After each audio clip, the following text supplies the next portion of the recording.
walang kapatawaran lahat ng ginawa ko sa'yo. Alam ko yun. Pero sana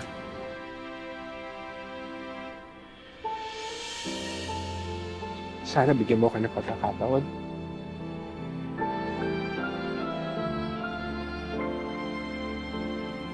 Kahit araw-araw kong patunayan sa'yo na nagbago na ako. Gagawin ko ang lahat para tanggapin mo lang ulit ako. Para patawarin mo.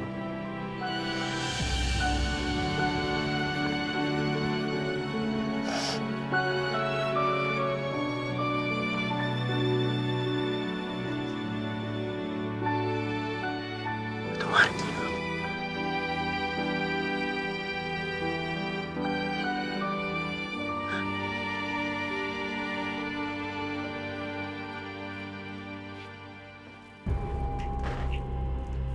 Kung ano yung mga importanteng damit na lang dalhin mo, ha? Nagtatago tayo sa pulis, hindi tayo magbabakasyon. Nagawa mo na ba yung inuutos ko? Iyan po.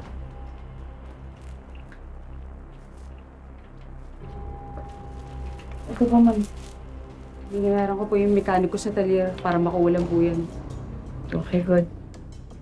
O sige, nadali mo na yung mga damit dun sa kotse. Ako na bahala dito. Ano ba naman tong batang to? Akin na nga yan. Patahimikin mo muna yun si Junior.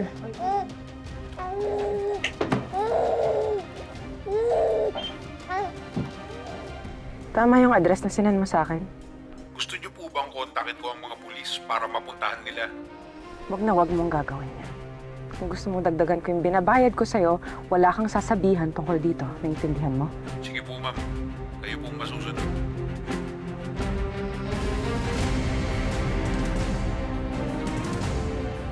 Hindi ako papayag ng ibang magpaparusa sa'yo, Shaira.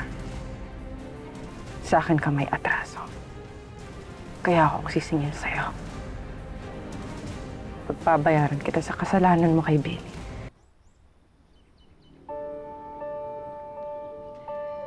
So sorry, Leon, pero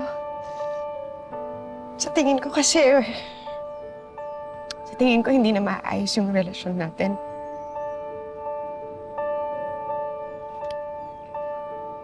Hindi na kaya, Leon, eh. Hanggang dito na lang tayo. Masyado nang masakit.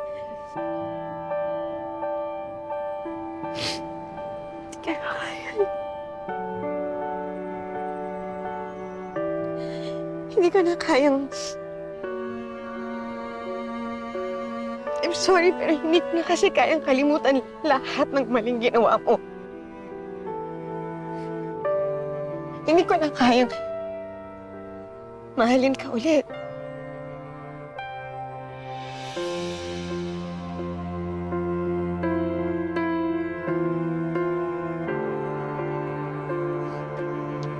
Misty, wag naman tayo sana magtapos na ganito. Sige na.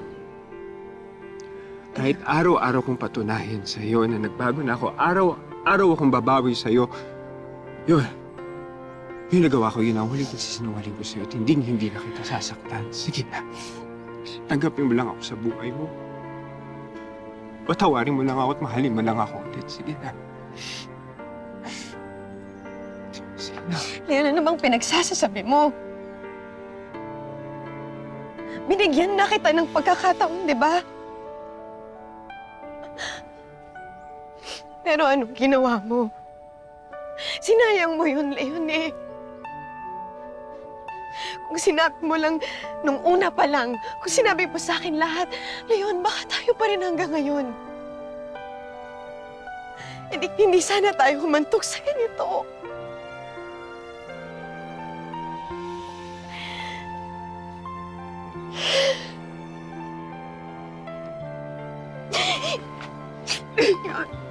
Leon, ano ba?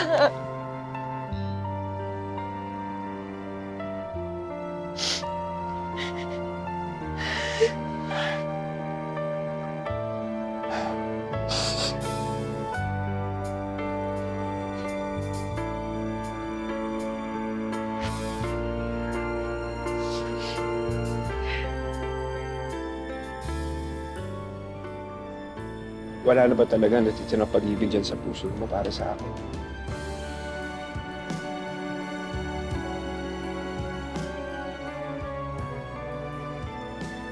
Kung meron man, natabunan na yon ng kirot. Pagkabigo na dinulot mo sa akin na yun.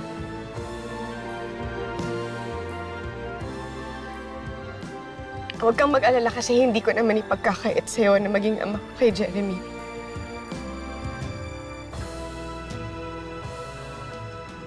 Kaso hanggang doon na lang tayo.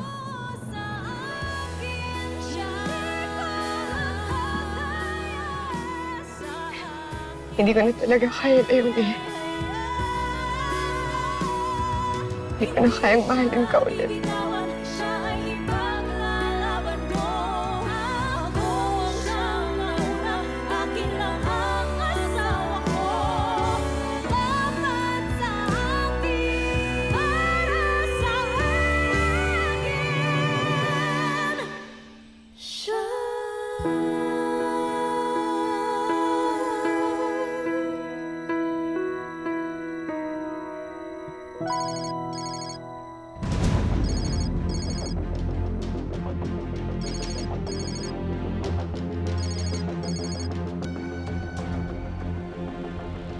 Hello?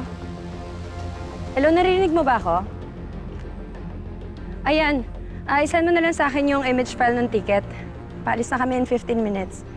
Oo, doon na tayo sa pier magkita, ha? Para mabayaran kita. Sige, bye-bye. Going somewhere.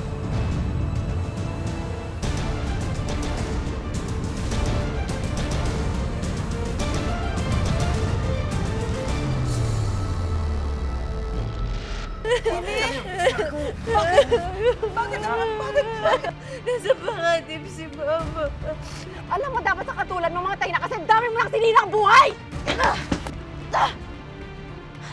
Shaira! Nakatanggap po kami ng report mula sa aming informant na kasalukuyan po nagtatago si Mrs. Manansala sa isang bahay po sa San Pascual.